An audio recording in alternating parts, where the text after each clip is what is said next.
Senhor Deus, nós temos um imenso privilégio, Senhor, de estar aos Teus pés, de ouvir do Senhor, não só hoje, mas todos os dias, individualmente, em família, ó Deus, junto com Teu povo, em diversas situações. Tua palavra e a Tua presença sempre nos trazem coisas novas, Senhor. E nesta manhã, Senhor, nós queremos realmente estar diante de Ti, buscando, ó Deus, como nós podemos viver a realidade do Teu reino na nossa geração, nos nossos dias, Senhor. Precisamos de uma visão daquilo que o Senhor vai fazer, para onde o Senhor vai, mas também precisamos de sabedoria, de ajuda e de Tua intervenção para podermos viver hoje como o Senhor quer.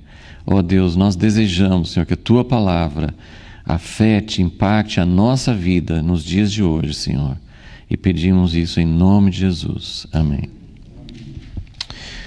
Então, nós estamos continuando aí com esse tempo de Uzias e estamos nos detendo um pouco nesse período em que, de acordo com a descrição, segundo Crônicas 26, estamos falando sobre essa descrição da vida que tinha em Israel, em Judá, durante o reinado de Uzias. Então era um período bom, tinha guerra, tinha algumas guerras, mas não descreve muito o processo da guerra, só fala que ele teve bastante vitória e fala também dos aspectos de vida que eles estavam desenvolvendo como povo de Deus. Então nós estamos aplicando isso como uma manifestação do reino de Deus na terra, dizendo que não houve muitos períodos, nem na antiguidade e nem nos nossos tempos mais recentes, história da igreja, não houve muitos períodos em que a igreja viveu o reino de Deus. Aí a gente falou várias vezes sobre as etapas do reino, mostrando que Deus quer nos levar a um objetivo.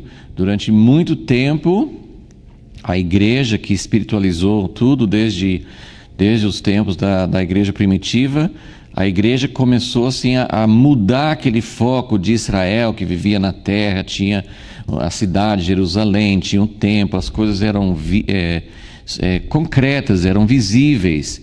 A igreja mudou isso para o entendimento espiritual, e isso foi importante, porque o reino de Deus tem um aspecto espiritual. Jesus veio mostrando que o que ele veio trazer era muito mais do que restaurar um reinado como o tempo de Davi ou Salomão. Ele veio para trazer uma mudança interior. Então realmente Jesus veio trazendo uma dimensão espiritual. Só que, como o homem geralmente vai como um pêndulo de um lado para outro, a igreja perdeu a ligação que Israel tinha trazido ao longo de milênios com a manifestação de algo concreto, Deus estabelecendo algo visível, uma nação, uma teocracia, um governo, uma cidade, uma casa, todos aqueles aspectos do reino de Deus que Israel vivenciou. A igreja começou a deixar de lado e pensar só no aspecto espiritual. E eu estou tentando mostrar que Deus está num processo, como no Velho Testamento existe um longo processo. Deus tirou o povo do Egito, passou pelo deserto, foi para a terra prometida. Mesmo dentro da prometida é um processo longo, até chegar onde Deus quer. Só que nós muitas vezes perdemos esse processo, porque a gente volta à estaca zero, né? Em algum ponto nesse processo a gente perde o que Deus está realmente querendo e o processo começa tudo de novo. Então o processo que já é bastante detalhado e demorado, o processo acaba ficando mais longo ainda, porque a gente está no passo 5 e volta para zero, né? Está no passo 4, volta no zero. Então esse processo acaba ficando muito longo. E a igreja interpretou durante muito tempo que o alvo de Deus é tirar a gente da terra. Então a gente está aqui num processo de sofrimento, essa terra é um lugar de sofrimento, a gente tem labuta, a gente tem trabalho, a gente tem dor, a gente tem doença. Então, um dia nós vamos ficar, nossos hinos tradicionais, né, evangélicos muitas vezes falam de um dia a gente vai embora, a gente vai ter uma mansão celestial, a gente vai sair do mundo, a gente vai sair da terra.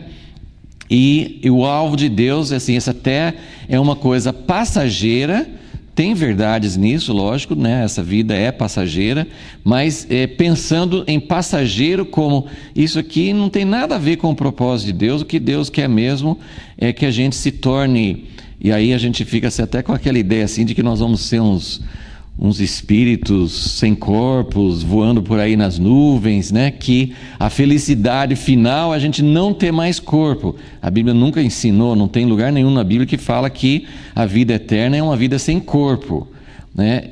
E a Bíblia também não fala que a vida eterna é uma vida sem terra. Então, essas coisas a gente tem perdido e Deus tem trazido bastante coisa de volta. Então, quando a gente tem uns vislumbres, como nesse período de Uzias, em que, por um curto espaço de tempo, ele e o reinado de Judá, eles estavam vivendo em paz, eles estavam vivendo num período de prosperidade, eles estavam vivendo num período normal, né, que a gente chamaria isso de normal, é a vida normal do reino, é uma vida de desenvolver atividades. Então ele fala aqui de coisas que poucas vezes fala na história do povo de Israel, fala da lavoura, fala da agropecuária em geral, fala de construir cidades, fala de atividades normais, porque é outra coisa que a gente perde muito na nossa descrição, na nossa visão da vida cristã, que parece que o que Deus quer na vida cristã é que a gente viva uma vida espiritual. E essa vida espiritual é uma vida que consiste de oração, de leitura da Bíblia, de evangelização. Então a gente considera essas coisas espirituais e a gente tem que tolerar. E no fundo, dependendo da sua vida, do tipo de vida que você tem, porque se você tem um emprego ruim, se você não está satisfeito com a sua vida, então talvez você considere a vida que a gente chama de vida secular como uma vida penosa, como uma vida chata. Outras pessoas já gostam do que fazem, então é até um tipo assim de tensão. Eu gosto de servir a Deus, mas eu gosto também na minha vida de segunda a sexta, eu gosto daquilo que eu faço. Então a gente está tentando lidar um pouquinho com essas questões para entender o que Deus realmente quer. Quando Ele tirou um povo do Egito, quando Ele passou, tudo isso é uma figura, mas tem a ver com a nossa vida hoje, e não é só coisa espiritual, tem a ver com nossas vidas diárias mesmo, daquilo que nós fazemos no todo dia. Então, o que Deus realmente quer conosco? Lá na frente, mesmo que eu mude o meu conceito, não é viver numa nuvem sem atividade, sem corpo, sem uma coisa meio mística, meio sem realidade. Tanto é que tem gente que não quer ir para o inferno, mas o céu também não atrai tanto. Quero aproveitar mais, não quero morrer, não quero ficar velho, não quero ir embora, porque a vida no céu parece que é muito sem graça. Não tem homem, mulher, não tem casamento, não tem atividade, não tem comida, não tem, né, as coisas que a gente, os prazeres que a gente tem aqui, não tem lá, e parece que a gente não consegue sentir gosto em algo assim. Não, vai ser maravilhoso, adoração, nós vamos adorar 24 horas por dia, não tem dia, né? Não estou falando 24 horas, né? Mas assim, a gente vai ficar o tempo inteiro adorando, falando santo, santo. Será que a gente não cansa de falar santo, santo, santo? Então assim, a gente tem essas ideias da vida eterna que parece que nem atraem tanto. Então eu quero, de vez em quando eu faço menção a isso, mas eu quero mais uma vez falar um pouco sobre o que Deus quer, porque eu entendo que essa simbologia que nós estamos estudando aqui, essa simbologia da vida normal, da vida que estava indo bem, Deus estava abençoando Uzias e prosperando o caminho dele. Então o que isso significa, né, para nós? Só antes da gente ir para outros lados na palavra, vamos só voltar para 2 Crônicas 26 e ver novamente os aspectos que eu estou usando como base para isso. Então, segundo Crônicas 26, eu vou pegar o versículo 5, que fala assim, que Uzias buscou a Deus nos dias de Zacarias. Não sabemos muito quem é Zacarias, mas era um profeta. Ele buscou a Deus nos dias de Zacarias, que o instruiu no temor de Deus. Outra tradução fala que ele era entendido nas visões de Deus. Mas a última parte do versículo 5: enquanto buscou ao Senhor, Deus o fez prosperar. Tá? A gente está tão acostumado, inclusive quem está aqui acostumado a me ouvir, a gente está sempre falando contra prosperidade, certo? Então, vocês vão ver uma coisa aqui que vai fazer, o quê? Eu nunca vi isso aqui. Né, que Deus está interessado, Deus deseja paz, prosperidade e realização para o homem. Né? Isso parece uma heresia, parece uma coisa assim, não, todo mundo está falando isso, mas vamos tentar colocar no contexto. Por que existe a pregação, o que é chamado assim, o evangelho de prosperidade? Por que existe? Porque está na Bíblia. Se não tivesse na Bíblia, ninguém ia conseguir tirar um evangelho de prosperidade da Bíblia se a Bíblia não falasse sobre isso. Então, o que está na Bíblia está. A gente precisa saber em que contexto e como é que a gente vai entender isso, ok? Mas eu queria que vocês vissem, então, nós estamos nos baseando nesse versículo que Uzias buscou ao Senhor. Enquanto ele buscou ao Senhor, Deus o fez prosperar. Deus não está interessado em existe sofrimento, existem provações, existem aspectos da nossa vida cristã que são difíceis e nós precisamos estar preparados para isso. Mas seria um erro bíblico, um erro teológico dizer que Deus deseja que o seu povo sofra. Isso não é verdade. Deus está querendo nos levar. Um dia, tem aquelas descrições nos profetas, Isaías 2 é um que eu sempre me lembro, mas existem várias descrições nos profetas que falam do milênio, da vida eterna, em que não vai existir mais guerra. Lembra daquela passagem? Essa passagem de Isaías 2 é muito forte, porque ele fala assim, que não vai ter mais guerra, que as pessoas vão pegar todos os instrumentos, espadas, escudos, todas as coisas, lanças, todas as coisas que eles usavam para guerra, eles vão transformar em instrumentos agrícolas, né? Então eles vão transformar tudo, eles não vão precisar mais disso. Isso claramente não está se referindo ao nosso tempo, porque nós vivemos, né, nós vamos terminar aqui, por enquanto, nós vivemos em constante estado de guerra.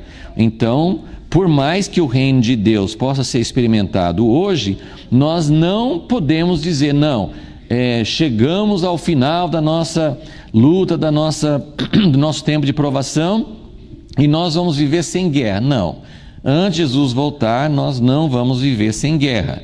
Então, né, eu estou já pulando na frente, mas eu quero mostrar esse contexto, que nós vivemos em tempo de guerra, e tanto é que quando por exemplo, eu estou procurando aqui outras passagens, outras épocas em que o povo de Deus viveu esse período de prosperidade. Vamos procurar na Bíblia, ou vamos procurar na história da igreja, períodos em que a igreja, o povo de Deus, viveu um período de prosperidade, viveu uma vida normal. Eu coloquei entre aspas porque hoje não é uma coisa normal ainda. Nós vivemos o nosso estado normal, a nossa condição normal, nosso desafio normal é guerra. Muitas vezes por nossa culpa, porque quando a gente estava quase chegando lá, a gente fugiu do propósito de Deus e voltou à estaca zero. Então, muitas vezes é por causa daquilo que nós criamos. Mas nós vivemos um estado de guerra, porque o mundo ainda não foi conquistado, o reino de Deus não veio em plenitude, então nós ainda estamos enfrentando essa situação. Mas, ao mesmo tempo, nós precisamos ter uma visão do que Deus quer. Sim, Deus quer nos levar não para o céu, não para uma vida espiritual, no sentido de uma vida que não é concreta, não tem terra, não tem trabalho, não tem atividades. Não, Deus está preparando, está nos preparando, você e eu, nós estamos sendo preparados para uma vida real. Ele não está nos preparando para uma vida onde nós não vamos ter que fazer nada. Sinto muito. Quem está esperando a aposentadoria para não fazer nada, não é esse futuro que nos aguarda.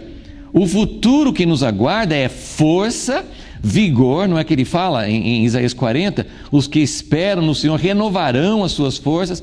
Então, o que nos espera é uma vida em que nós não vamos viver cansados, desanimados, sem propósito, sem alvo, sem saber o que fazer. Ele vai nos inspirar, nós vamos ter propósito, nós vamos ter algo muito interessante, desafios.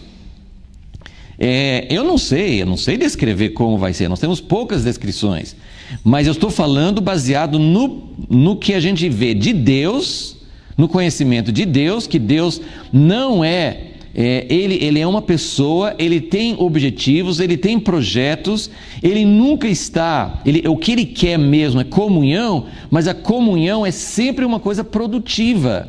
A comunhão não é assim, depois termina todo o trabalho. Claro que tem momentos íntimos em que você não está fazendo nada, vamos sentar juntos, vamos conversar. A comunhão não relacionada a nenhuma atividade, isso tem um fundamento real. Adoração, eu não estou preocupado com mais nada, não estou procurando o que vou fazer, eu só quero conhecer a Deus, a comunhão, o amor, a adoração. Isso é uma coisa real, mas Deus sempre tem projetos e a comunhão, ela é enriquecida quando nós fazemos coisas juntos. Então, isso em todos os níveis, familiar, de igreja, com Deus, em todos os aspectos, a vida, a comunhão, para ser significativa, ela precisa ter projetos, ela é baseada em fazer coisas juntos, né? Então, mas nós encontramos poucos exemplos disso na Bíblia. Poucos exemplos práticos. Por quê? Porque quando a gente estava quase chegando lá, a gente costuma perder o foco, perder o que Deus queria. Então, por isso que nós estamos estudando a palavra, para entender o que Deus quer. Uma palavra muito em moda, muito assim significativa na nossa geração é sustentável. Sustentável, energia, fontes sustentáveis, fazer as coisas de tal forma que não esgote os recursos, que não acabe, é uma coisa sustentável. E uma coisa que, sim, passando isso para a vida espiritual, há poucos dias a gente estava conversando com um grupo de irmãos sobre avivamento. Avivamento é uma coisa que, na história, é uma visitação de Deus que explode, que Deus se move, que Deus age, que Deus intervém, só que tem um pico e depois começa a cair. Então, o que nós estamos buscando como igreja? O que nós buscamos hoje? Nós precisamos de um avivamento hoje? Desesperadamente, nós precisamos muito de um avivamento. Porque o avivamento é uma ação de Deus que nos inspira, que nos leva a ter mais paixão por Deus. A gente não tem isso naturalmente. Não, nós precisamos de uma intervenção de Deus. Nós precisamos ser visitados por Deus.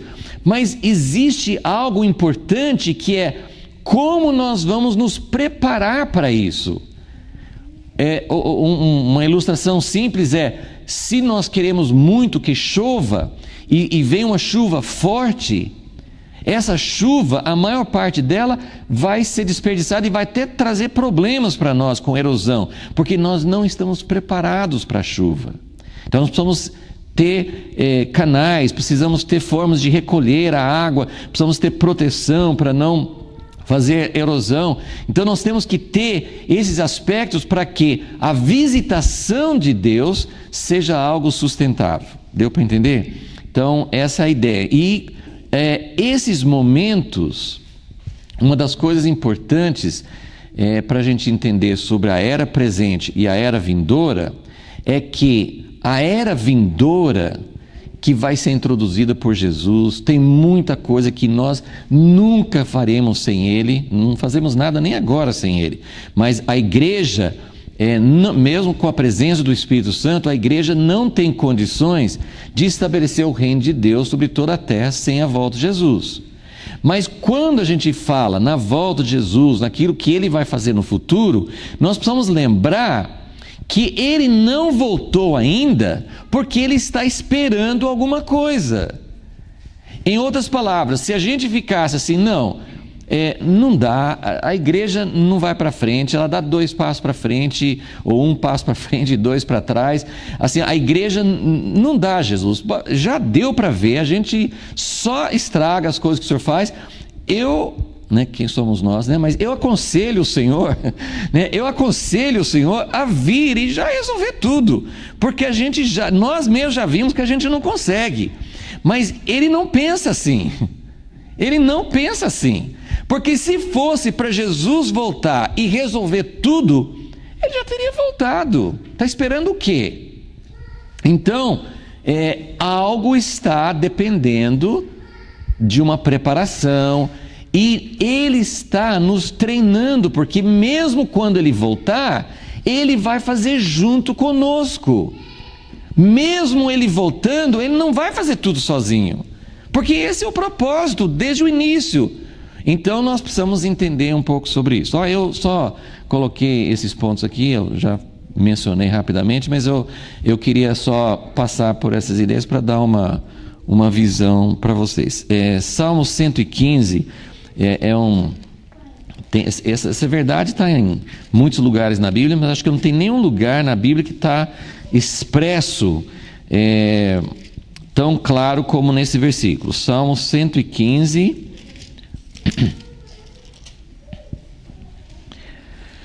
versículo 16. Os mais altos céus, a outra tradução fala assim, os céus e os céus dos céus, porque nós sabemos que fala no plural, os céus, tem vários níveis, Paulo fala que foi arrebatado até o 3º céu, então assim, tem vários, os céus, então tudo que está, tanto assim no firmamento, na área das estrelas, o espaço, mas principalmente assim o que nós entendemos como o mundo espiritual, onde Deus habita, onde Deus está. Então os céus e os céus dos céus são do Senhor, é território dele, e Ele não tem problema. Ele já teve problema, mas Ele expulsou o problema de lá, então Ele não tem problema nos céus, ok? Mas a terra deu a Ele aos filhos dos homens. Então, assim, eu estou mostrando esse versículo para fazer essa afirmação aqui. Eu estou querendo colocar no contexto certo. É lógico que se você pegar essa frase isoladamente, você pode tirar uma ideia errada. Mas Deus tem um propósito para fazer na terra, Deus tem um plano, Ele quer colocar o reino dEle, isso tudo é verdade. Acho que a gente já falou isso tantas vezes aqui que eu não preciso ficar repetindo muito isso aqui agora. Eu queria que vocês olhassem esse aspecto. Tudo bem, Deus tem um plano para você, tem um plano para mim, tem um plano para a igreja, Ele vai voltar, Ele quer fazer algo, mas não vamos nos esquecer de uma coisa: Deus fez a terra para o homem. O que significa isso? Que Ele quer comunhão, a gente vê tudo isso no início de Gênesis, Ele colocou o homem na terra, Deus colocou um jardim, a Bíblia fala que Deus plantou o jardim do Éden, e Ele colocou o homem dentro do jardim para cultivar, para cuidar, e Ele colocou todos os animais lá e trouxe para Adão para ver como Adão faria. Em outras palavras, é como o pai que o filho ainda não tem condições de desenvolver um projeto sozinho, o pai desenvolve um projeto, e aí você pode pensar em várias idades dos filhos, mas ele desenvolve um projeto ou de brinquedo, ou mais na frente ele pode desenvolver até um projeto de trabalho, O pai tem mais recursos, ele sabe como fazer, o filho ainda não tem, mas o pai fez aquilo e entregou ao filho, porque é para o filho desenvolver.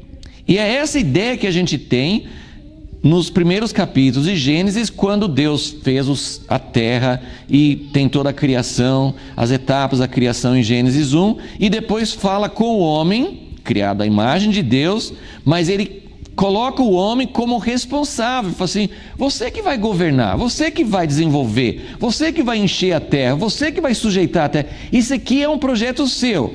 Lógico, não é um projeto independente de Deus, isso que trouxe todo o problema, mas eu quero que vocês vejam sim, que a terra é um lugar que Deus fez e que Deus deu toda essa riqueza, toda essa criação maravilhosa, e também Ele nos deu a natureza. Ele não só criou a natureza, as coisas fora de nós, mas Ele nos criou.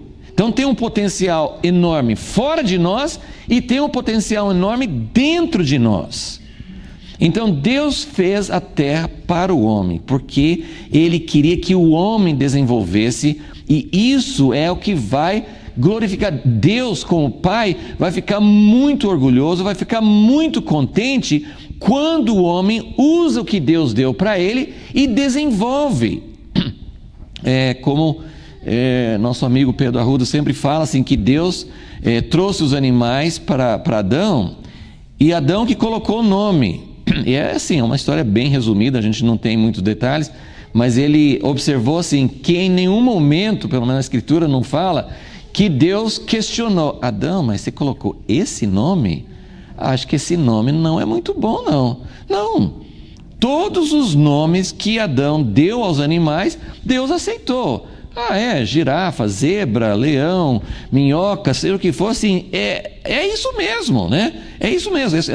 Não foram esses nomes que Adão deu, né? Porque aí a gente não tem também acesso aos nomes que Adão deu. Mas os nomes que Adão deu foram os nomes aceitos por Deus. Isso ele fala para explicar isso, que era o projeto do homem, era Deus em comunhão, Deus conversando com o homem, mas o homem desenvolvendo. Então, aí nós chegamos no número 2, que Deus deseja paz, prosperidade e realização para o homem, dentro do projeto que Deus fez. Ele não fez, então isso que nós precisamos entender. Por mais que a gente entenda as falhas do evangelho de prosperidade, por mais que a gente entenda que nós como cristãos precisamos, não sei se é a epístola de Pedro, eu sei que Pedro fala, Tiago também fala assim, que a gente precisa, Pedro fala, acho que no capítulo 4, vocês precisam se armar com uma mentalidade disposta a sofrer. Então, assim, ele fala sobre o sofrimento.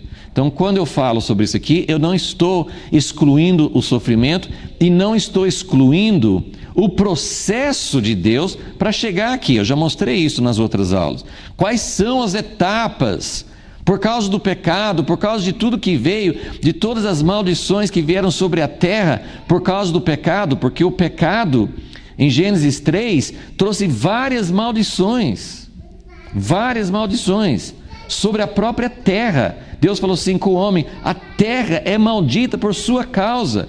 Então nós temos dificuldade, nós temos espinhos, abrolhos, nós temos dificuldade para tirar nosso sustento da terra. A esposa tem dificuldade para dar à luz. Então todo o processo da vida humana tem dificuldades, tem coisas que são consequências do pecado. Mas dentro do propósito de Deus de restaurar o homem, Ele está sempre procurando nos conduzir de volta para esse lugar, ok? Então, rapidinho, só para mostrar, assim, isso teria outros momentos, mas eu vou mostrar para vocês. Na verdade, é uma descrição também que tem a ver com o futuro, mas eu acho importante entender que esse reino futuro que Deus está preparando para nós, esse reino pode ser experimentado agora.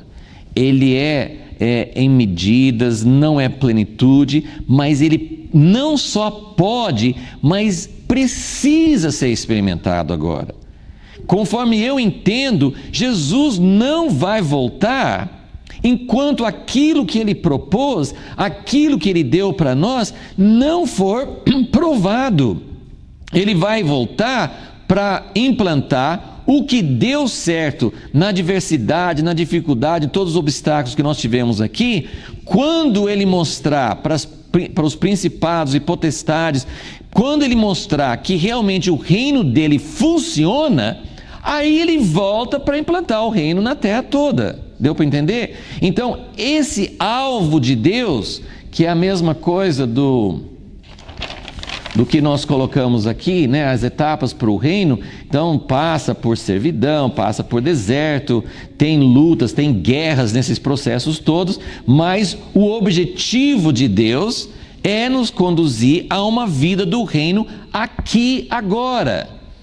E a nossa experiência, isso também não sei como é que vai funcionar, mas a Bíblia fala muito claro que, né, as parábolas de Jesus, dos talentos, por exemplo, ele mostra quem recebeu 1 talento, 2 talentos, 5 talentos, quando Jesus voltar e fizer o acerto com os servos dele, aqueles que utilizaram, aqueles que viveram, aqueles que experimentaram, o que aprenderam as lições de como implantar, de como viver a vida do reino, ele fala assim: muito bem, servo bom e fiel, você vai governar 10 cidades, 5 cidades, porque você aprendeu, você usou, nós estamos sendo preparados aqui agora. Agora, se nós fizermos como o cara de 1 talento, que enterrou o talento e falou assim: está guardado, eu sou salvo, está guardado, mas o reino só vem depois.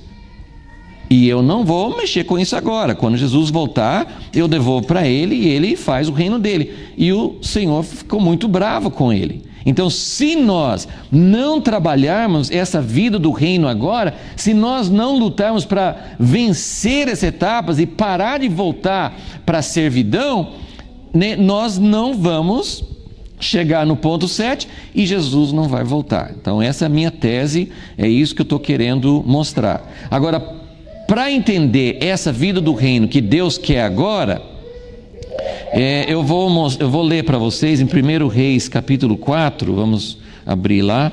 É o reinado de Salomão.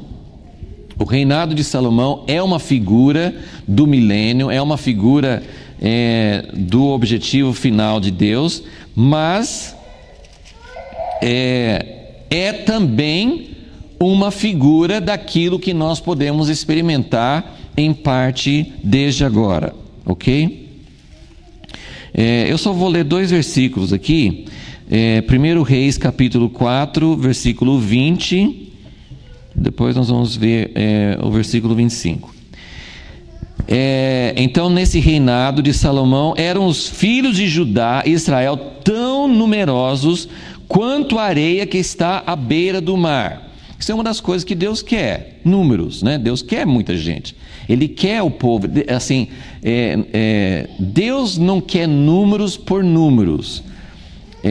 Tem um aspecto da natureza de Deus que o que Ele quer, que é um relacionamento individual com cada um de nós, só esse relacionamento individual só é rico e pleno quando esse relacionamento individual faz parte de uma totalidade, de um povo.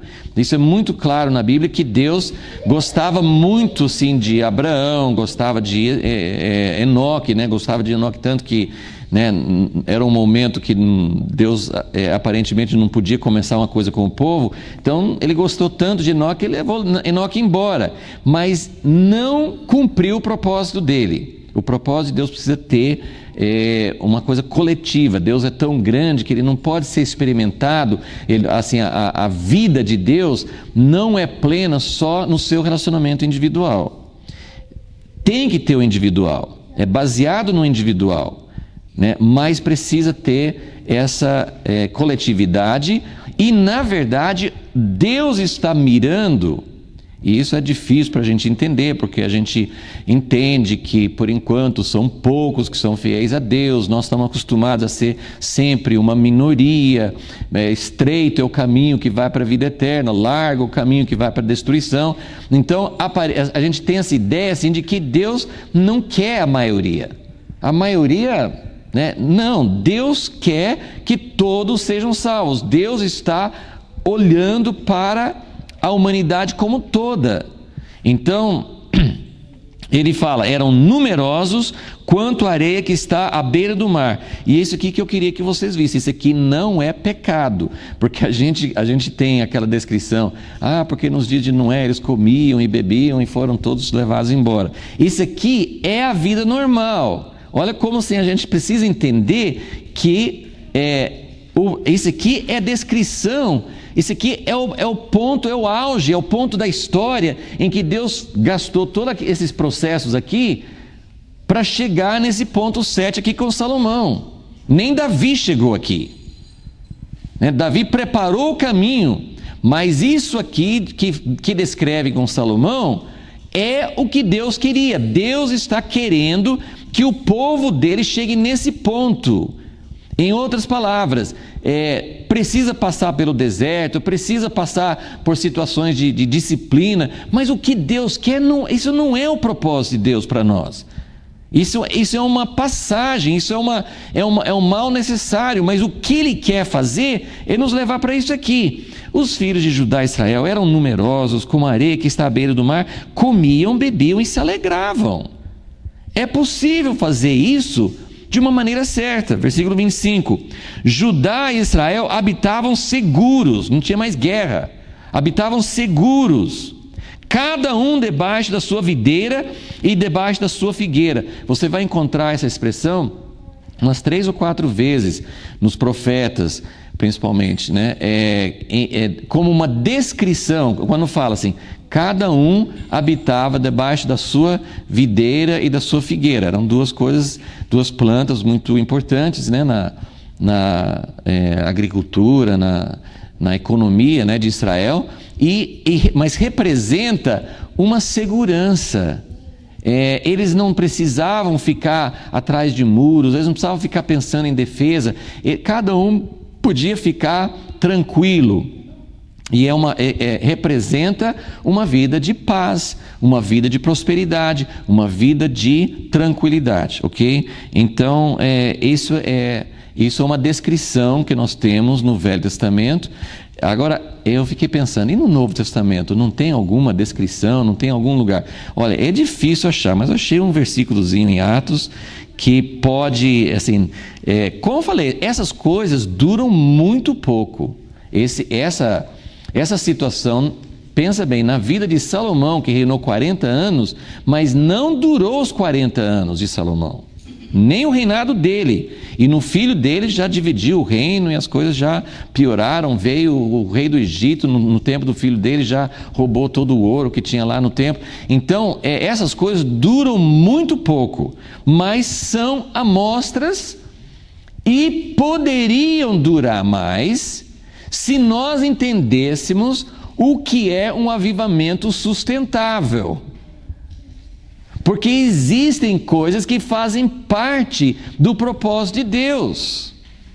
Claro que depende da ajuda de Deus. Eu não vou conseguir manter um avivamento porque eu quero. Mas nós podemos entender os propósitos de Deus e podemos buscar isso.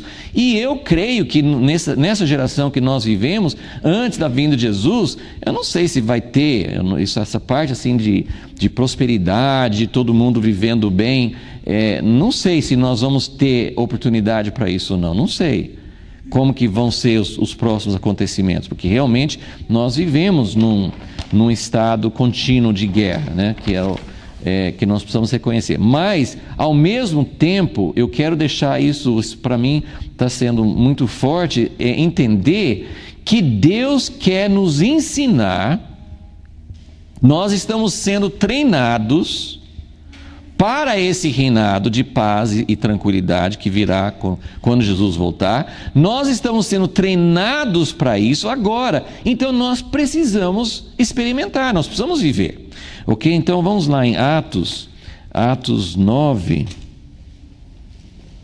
versículo 31. Então não durou muito tempo. Atos foi um período em que tinha muita perseguição, tinha muitos momentos assim, a maior parte, a descrição da vida da igreja, que nós só temos o livro de Atos, né, é o único livro no Novo Testamento que descreve a vida da igreja. As outras são cartas, né? Jesus foi antes da igreja começar. Então, nós não temos uma descrição em outros lugares, e no livro de Atos é um pouco difícil de achar, mas está escrito aqui. Versículo 31, 9 e 31. Assim as igrejas em toda a Judéia, Galileia e Samaria tinham paz.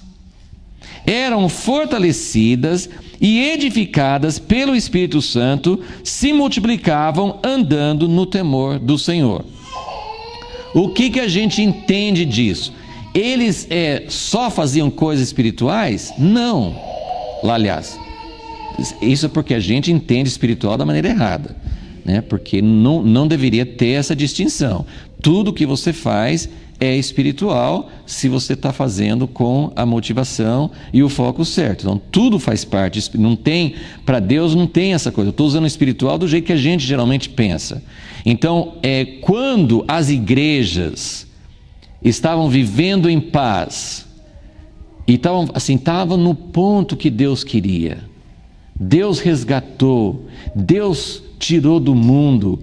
Para quê? Para viver uma vida separada, no sentido assim, nós não misturamos com vocês, nós vivemos uma vida separada, e a gente trabalha, mas assim, até o início da igreja de Atos, dá a impressão que eles tinham parado com a vida normal, porque eles vendiam as casas, as propriedades. Eu não sei se eles paravam de trabalhar. Assim, parecia que assim, não, nós não vamos continuar a vida normal.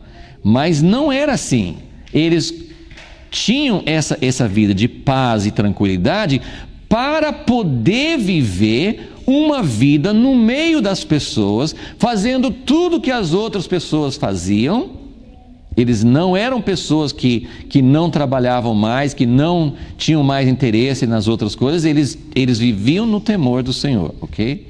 Então, número 3, o povo de Deus vive em todas as esferas da vida. Nós não fomos chamados para sair, né, do nosso curso normal de vida. Algumas pessoas sim, né? A gente coloca às vezes isso como padrão. Porque Deus chama algumas pessoas, né, mesmo chamado Jesus para os 12 apóstolos.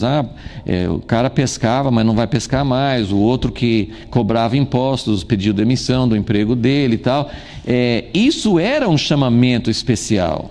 Mas a igreja não foi chamada para todo mundo fazer isso. Algumas pessoas são chamadas para serem missionárias, são chamadas para abandonar outras atividades. Algumas pessoas sim, mas outras pessoas vão continuar. As igrejas tinham paz e estavam vivendo uma vida normal na sociedade, ok? Então o povo de Deus vive em todas as esferas da vida. Reticências, número 4, mas de forma diferente.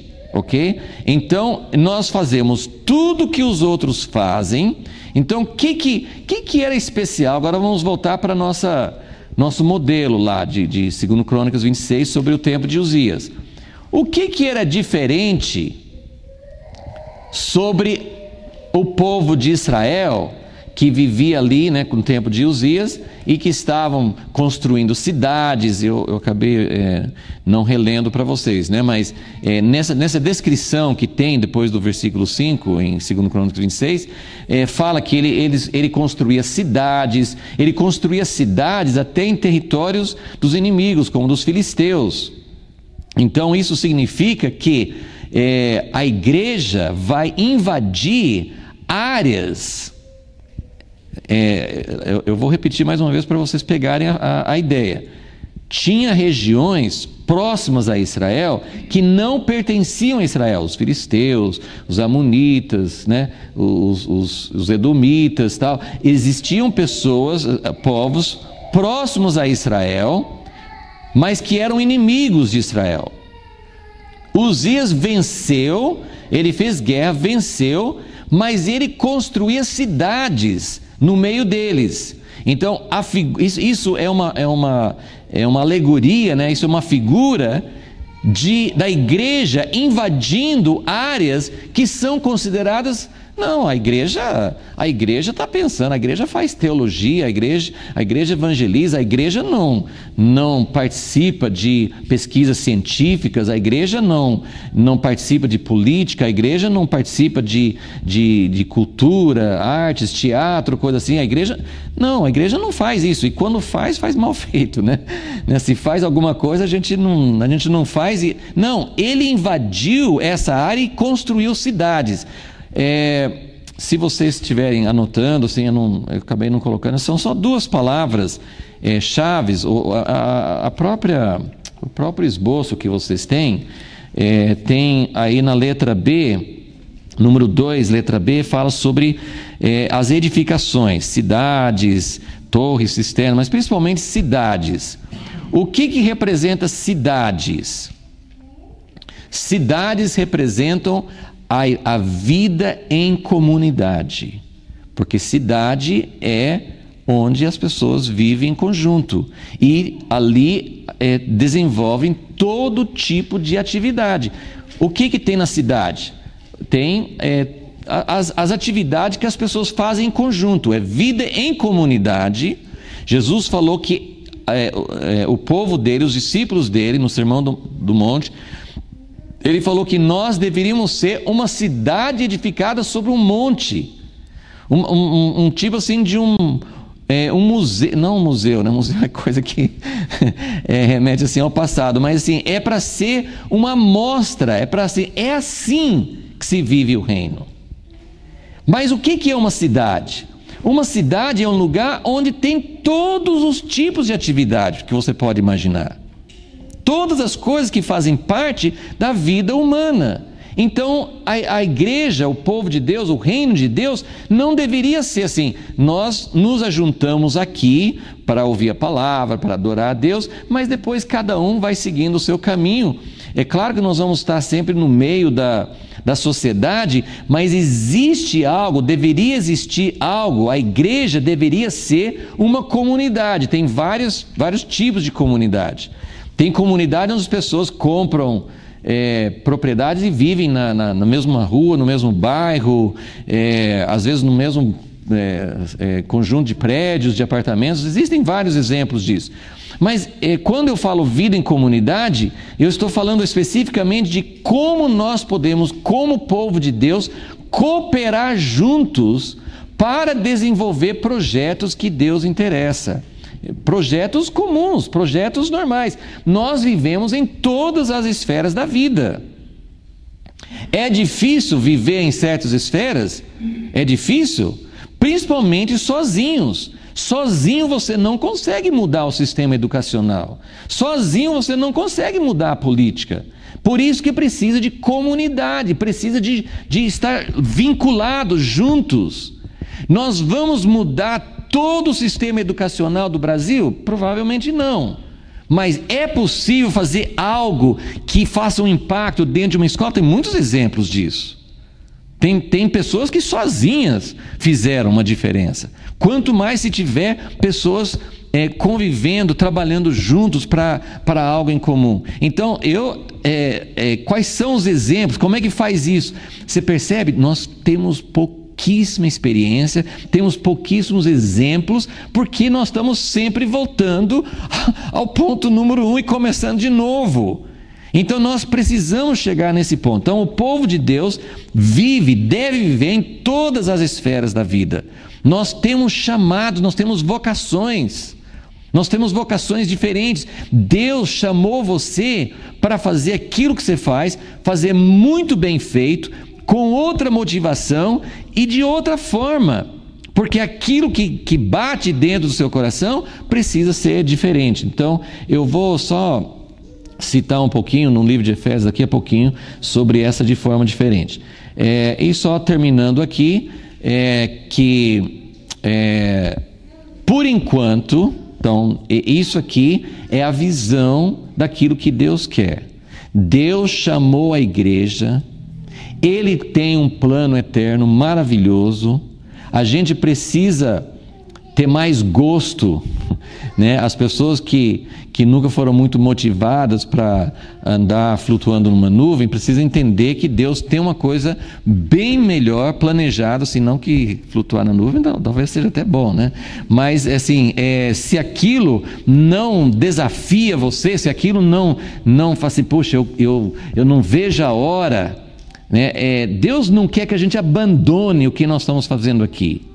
Mas ao mesmo tempo nós temos que ter um anseio, um desejo. Gente, o reino de Jesus vai ser maravilhoso, vai ter desafios, coisas que você nunca teve tempo, nem capacidade, nem criatividade, mas algo que Deus já está trabalhando em sua vida aqui agora, Ele vai desenvolver mais. Mas não enterre o seu dom. Esse dom que Deus te deu, esse talento, precisa ser desenvolvido, e isso não é perda de tempo. Eu lembro até hoje, eu acho que eu tinha uns 12 ou 13 anos, eu estava fazendo o meu estudo, né, fazendo a minha lição de casa, e era, acho que sobre história universal, alguma coisa assim, e tinha um pastor, um missionário, né, na nossa casa, e ele veio perto de mim, me viu fazendo o que eu estava fazendo, e aí ele assim, chacoalhou a cabeça, puxa, mas que perda de tempo ficar vendo isso aqui quando ser chamado para algo maior. Eu não lembro as palavras assim, né? Mas eu nunca esqueci, assim, gente, por que perda de tempo? Não é perda de tempo. Eu estou estudando, todas as coisas fazem parte de desenvolver nossos dons, de entender o que Deus está fazendo. Você pode estudar história sem perspectiva nenhuma, como uma coisa aleatória, sem sentido, que muitos historiadores hoje veem assim, tudo que aconteceu no mundo foi por acaso, mas não foi por acaso. Em toda a história humana tem algo acontecendo, a gente precisa entender mais sobre isso. Na ciência, nós temos vários livros já saindo de cientistas cristãos que estão testemunhando de como eles estão sendo fiéis à sua fé e desenvolvendo pesquisas científicas, e por ali vai. Tem muitas coisas, né, que Deus quer desenvolver na nossa vida, e que são chamamentos de Deus, tão sagrados quanto ser um pregador da palavra, ok? Então a gente precisa entender isso. Então Deus deseja esse tipo de paz, prosperidade e realização. Quando é uma prosperidade que leva a gente a ser egoísta, Deus quer que você seja rico, que você acumule muita riqueza e viva uma vida de rei. Não, isso não é o Evangelho, tá? Deu para entender o que eu estou falando? Deus quer, o que Deus quer? Prosperidade. O que é prosperidade? Muita gente tem falado isso. A gente não pode ter medo de usar prosperidade. Infelizmente, todas as vezes que você usar, você vai ter que definir, porque as pessoas vão entender outras coisas. Mas prosperidade é lícito se você tem a visão do que Deus quer, e não é individual, é uma prosperidade coletiva. Deus quer que a igreja seja uma cidade, ok? Então isso é o propósito de Deus. Agora, por enquanto, número 5, por enquanto nós vivemos num estado de guerra. Então, nós não chegamos lá em Isaías 2, onde todos os instrumentos de guerra da humanidade, porque eu espero que nenhum de vocês tenha instrumento de guerra, né, para transformar em instrumento de paz, né? Mas assim, os instrumentos de guerra da humanidade, quando assim a guerra acabar definitivamente, isso é quando Jesus voltar. Mas nem estamos falando sobre esse tipo de guerra. Vai existir, vai continuar existindo guerra. Você pode ver assim, por mais que o homem evolua os seus conhecimentos, a educação, lógico que a educação é muito importante para mudar a mentalidade das pessoas, mas as pessoas mais brilhantes, as pessoas mais inteligentes do mundo provocaram guerras terríveis. Então não é a educação em si, não é a inteligência, não é nada disso em si que vai acabar com a guerra. Mas então a guerra ela vai continuar e na verdade ela está piorando, né? Mas aqui eu estou falando sobre outra coisa. A igreja ela não vai viver essa prosperidade e paz plena agora. Ela vai viver vislumbres disso, amostras disso. Mas é possível, e mesmo que seja muito parcial, mesmo que seja algo assim, que ainda não representa uma coisa geral para todos, o que eu estou querendo dizer é: Deus está nos preparando, nos equipando para uma vida eterna com Ele. Não desperdice as oportunidades que Deus deu para você. Não deixe de lado. Lógico que você tem que saber quais são as prioridades de Deus para você, como é que você vai usar isso para o reino dele, como que é a sua motivação. Essa é uma das grandes diferenças aqui no 4. Uma das grandes diferenças é a nossa motivação, a forma como nós fazemos isso. E isso é muito importante, porque tem muita gente que chega nesse ponto e Deus fala assim: volta a estaca zero. Né? Ou, eu acho que quando Deus manda a gente de volta para a estaca zero, ainda tem esperança para nós. Pior é quando você continua sendo próspero e Deus nem liga mais para você. E você está sendo próspero do jeito errado e totalmente fora do plano de Deus, do propósito de Deus. E isso é pior ainda se Deus deixa você continuar no seu caminho, né? Ok? Então, esse estado de guerra impede a gente de viver plena prosperidade. Então, isso é uma coisa que a gente tem que conviver. Mesmo nessa época de Uzias que nós estamos falando, ele estava muito preocupado em defesas, em mobilizar as pessoas. Então, ele fez cidades e aí faltou eu falar São duas coisas que Uzias tinha dessa vida normal. Uma era de fazer cidades, que eu falei que é vida em comunidade, é vida de cooperar juntos em todas as esferas da vida. Deus chama pessoas. Eu acho muito importante entender que para fazer uma diferença, não é impossível fazer uma diferença uma pessoa sozinha. Tem muitos exemplos na história. Pessoas isoladas, sozinhas, viveram um testemunho, fizeram diferença. Mas eu creio que o que Deus quer para nós, na nossa geração, são coisas em conjunto. E são muito mais eficazes e muito mais sustentáveis.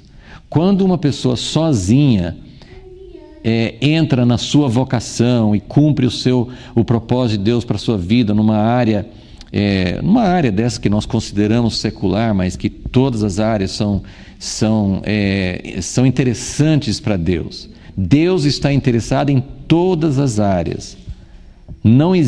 Deus não interessa na política. A política, Deus foi embora e deixou para o homem se estragar. Não, Deus está interessado em todas as áreas da vida, porque todas as áreas da vida nos afetam e Ele nos ama. Então Ele quer mudar. Ele quer mudar. Mas agora nós não vamos conseguir mudar o sistema político. Não tem importância. Nós podemos mudar aspectos, nós podemos influenciar, nós podemos mostrar atitudes diferentes. A atitude do reino é tão diferente, gente, a gente não entende quase nada sobre isso. Nós achamos assim que tudo bem, eu tenho que ter excelência, eu tenho que fazer muito bem o que eu faço. Isso é uma coisa que faz parte. Mas a motivação, gente, motivação é uma coisa que move você com uma outra atitude. E isso precisa acontecer, é uma coisa invisível. Inicialmente ninguém consegue ver qual é a sua motivação. Você não precisa ficar falando, gente, eu estou aqui nessa área, mas eu sou crente, eu sou evangélico, eu sou diferente. Não precisa falar nada.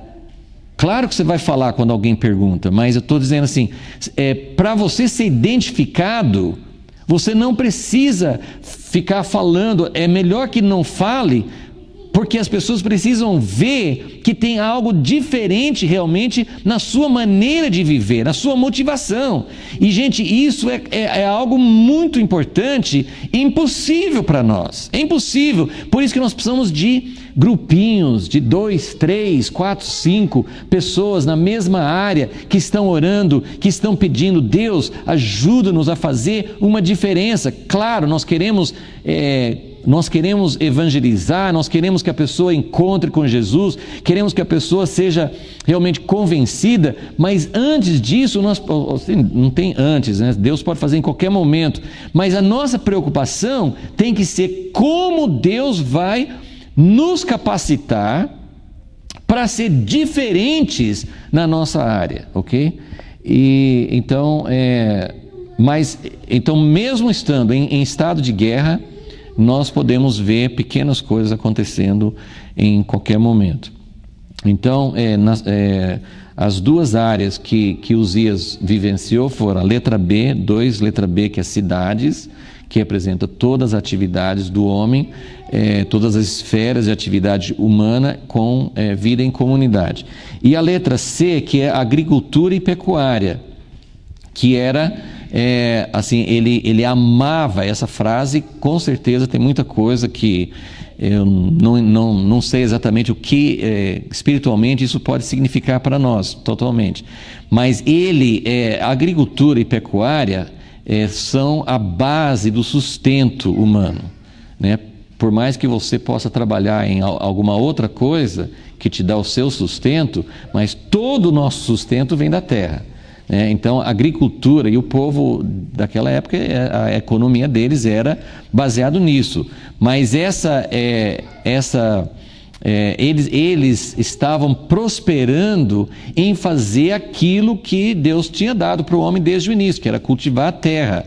Então não precisa ser literalmente assim quem vive da terra, mas isso representa o sustento, né? Que é uma coisa muito clara, que todas as vezes que um povo vive dentro dos propósitos de Deus, Deus abençoa o sustento. E mais uma vez, esse tipo de prosperidade não é uma coisa para você ter mais do que você precisa. Isso é uma coisa que está falando sobre o sustento de uma sociedade, né? Então, Deus abençoa a vida em comunidade, que são as áreas de vida em conjunto, e Deus abençoa também o sustento de toda a economia, de toda a base de sustentação humana.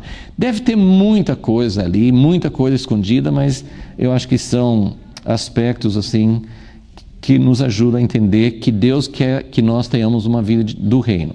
Então, eu só estou quase vencendo o meu tempo, mas eu só quero que vocês abram em Efésios 4, no livro de Efésios. Eu vou começar no capítulo 2, alguns textos que podem nos ajudar a entender um pouquinho o que é esse número 4 aqui, que nós participamos de todas as atividades humanas, mas de forma diferente. O que seria essa forma diferente?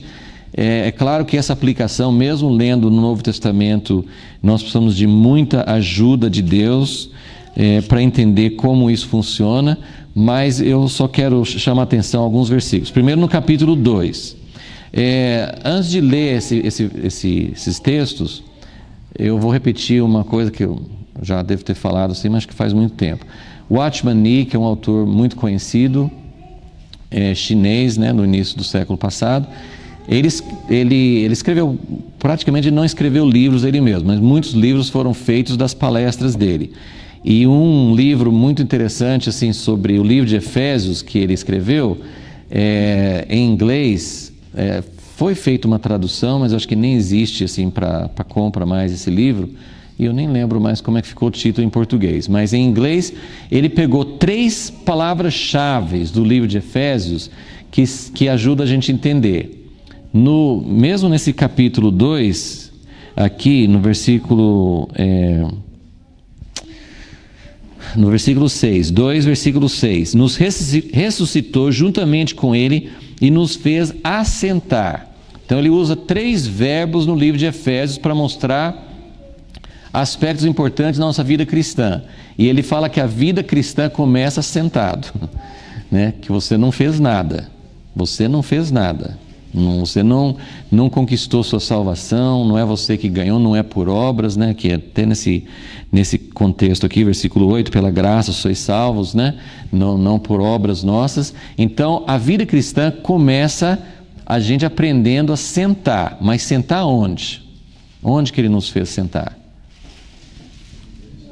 nas regiões celestiais em Cristo Jesus.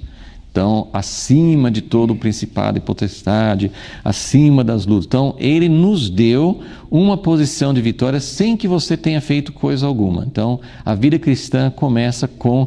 E os primeiros capítulos de Efésios é tudo para mostrar. Você pode ver no capítulo 1 o que Jesus fez por nós. E ele vai seguindo, no capítulo 3 também, ele vai falando sobre o que Deus nos deu em Cristo. A gente estava fora de Cristo, mas Ele nos colocou em Cristo, de tal forma que tudo que aconteceu com Cristo, aconteceu conosco. Então essa é a primeira parte. Aí o segundo verbo que ele usa do livro de Efésios, começa no capítulo 4. 4:1. Portanto, como prisioneiro do Senhor, rogo-vos que andeis. Então o primeiro passo é sentar. O segundo estágio, o segundo aspecto importante é andar. Andar significa a vida prática. É sobre isso que nós estamos falando aqui.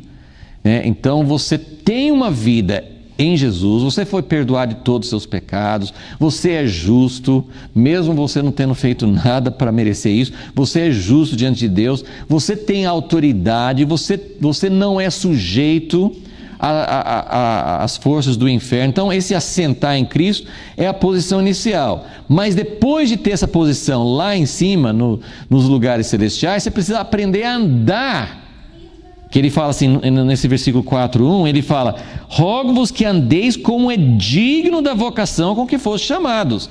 Então não adianta você falar assim, que está sentado com Jesus e continua fazendo tudo errado aqui. Então primeiro sentar e segundo andar. E o terceiro verbo, no capítulo 6, versículo 14. Estai, pois, firmes. É que esse verbo, estar firme, em inglês, é ficar em pé. E é interessante que, mesmo para a criança, quando está começando a andar, ela dá uns passos e cai. Mas para ela parar em pé é mais difícil, né?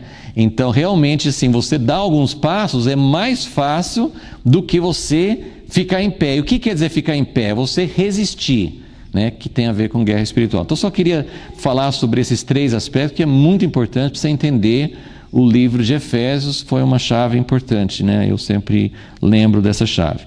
Ok, então voltando para o capítulo 2, só para a gente entender um pouquinho sobre como que é diferente a nossa maneira de viver essa paz e prosperidade. O que Deus está querendo de nós? Ele quer que a gente tenha atividades normais. Ele quer Ele quer levantar um exército de intercessores, Ele quer levantar missionários, Ele quer sim, Ele quer tudo isso. Mas Ele quer também que a igreja represente todas as atividades normais em todas as esferas da vida, para mostrar o reino dele. O reino de Deus é essa cena que nós vimos com Salomão. Todo o povo em paz, em segurança, cada um debaixo da sua vida, da sua figueira, e vivendo uma vida feliz, comendo, bebendo e se alegrando. É possível fazer isso de uma maneira certa. Pouco provável que nós vamos conseguir fazer isso por muito tempo aqui, mas é possível experimentar momentos dessa normalidade e principalmente procurando entender essas coisas. Então o que ele fala? Capítulo 2, versículo 1. Ele nos vivificou, estando vós mortos nos vossos delitos e pecados, nos quais andastes outrora segundo o curso deste mundo. Então, só vou pegar algumas frases, assim, não vamos nos deter nisso, mas eu só queria dar um exemplo bíblico de como que ele está falando aqui. Antigamente, a gente andava, e às vezes continua andando, de acordo com o curso deste mundo. É isso que a gente precisa entender, porque ele continua falando que o curso deste mundo é segundo o príncipe das potestades do ar. Versículo 3, isso significa andar nos desejos da nossa carne, fazendo a vontade da carne e dos pensamentos. Então, é o jeito Isso não implica, lógico que pode implicar quem estava envolvido em crime, quem estava envolvido em alguma atividade assim errada, tem que abandonar o que estava fazendo. Mas na maioria das vezes isso não envolve você deixar a sua atividade. Isso significa que tudo que você faz, você vai fazer com outra atitude, né? Com um pensamento diferente. Versículo 10. 2:10, pois somos feitura sua, depois que ele falou que somos salvos pela graça, somos feitura sua, até assim, eu estou pegando o versículo 10, mas Paulo, você pode notar nas epístolas, ele gosta de fazer contrastes, paradoxos, né?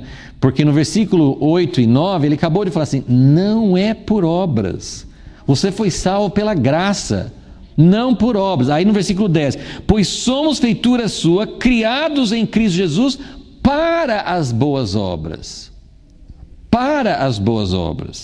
as quais Deus preparou para que andássemos nelas. Que são obras boas?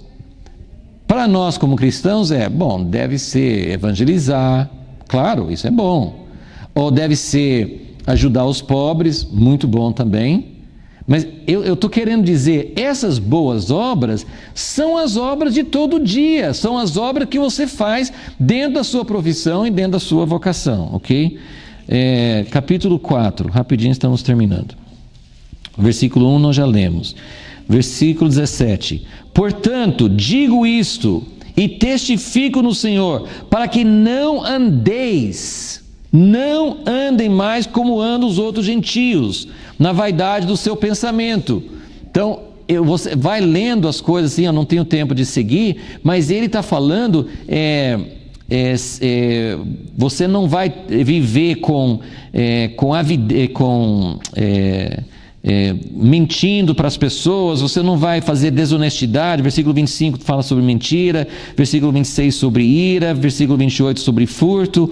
Então ele vai falando sobre aspectos da sua vida prática que não é você mudar de atividade, é você viver de um modo digno dentro daquilo que você está fazendo. Capítulo 5, versículo 1, sede, pois, imitadores de Deus como filhos amados, andai em amor, essa é a base de tudo, e que a gente precisa pedir a Deus, a gente precisa buscar de Deus, como isso se transforma, como isso se evidencia na nossa vida, porque infelizmente a igreja fala muito de amor, pode até mostrar amor em alguns atos de caridade, de ajuda social, tal. A igreja, não é que a igreja não faz, tem feito alguma coisa, mas quando você olha para a nossa vida, gente, eu não estou falando de outros, quando o mundo olha para nós, eles não veem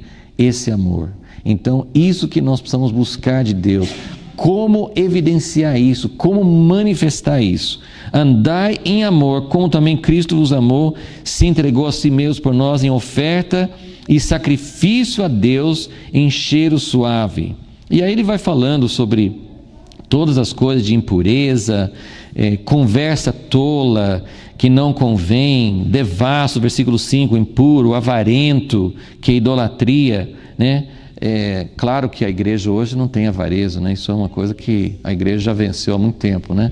Mas assim, são coisas que fazem parte da nossa vida, que a gente precisa ver como isso vai mudar.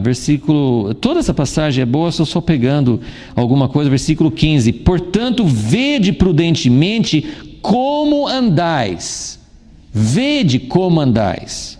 não como honestos, mas como sábios, remindo o tempo, porque os dias são maus. Pelo que não sejais insensatos, mas entendei qual seja a vontade do Senhor. Então, que Deus nos ajude. Isso é algo que precisa começar a fazer parte da nossa busca diária, né? Nós sabemos, talvez com muita clareza, algumas coisas que Deus não quer na nossa vida, mas existem outras coisas que são muito mais sutis, são muito mais difíceis de identificar. Então, que Deus nos ajude a entender isso, e não só individualmente. Existe uma dimensão que a igreja praticamente não descobriu ainda, de como trabalhar juntos, de como unir e buscar de Deus a forma de invadir a terra dos filisteus e construir cidades. Como que nós vamos evidenciar o reino de Deus dentro da cultura, dentro da nossa vida? Essa é a nossa vocação, o nosso chamamento, e isso, sendo uma coisa coletiva, vai preparar o caminho para a volta do Senhor. Senhor Deus, muito obrigado, Senhor, pela visão. Ó Deus, eu peço que cada um de nós saia daqui com uma visão mais clara, com uma expectativa, com um anseio por aquilo que o Senhor tem preparado para nós, mas também com um desejo de colocar isso em prática, de andar de modo digno. Senhor, o Senhor quer isso para cada um de nós. O Senhor quer mudar a nossa motivação, o Senhor quer mudar o lugar do nosso coração. Ó Deus, que nós tenhamos essa paixão por Ti e por Teu reino, vivendo a nossa vida diária, Senhor. Ó Deus, sabemos que é difícil, algumas pessoas que se apaixonam mais por Ti, abandonam tudo e vivem dentro de um chamado mais separado, mas não é só isso que o Senhor quer. O Senhor deseja que nós vivamos isso no meio da sociedade, no meio, que sejamos uma cidade, que sejamos, ó Deus, o Teu reino, Senhor. Nós desejamos isso para que isso apresse mais a Tua vinda, Senhor. Em nome de Jesus te pedimos. Amém.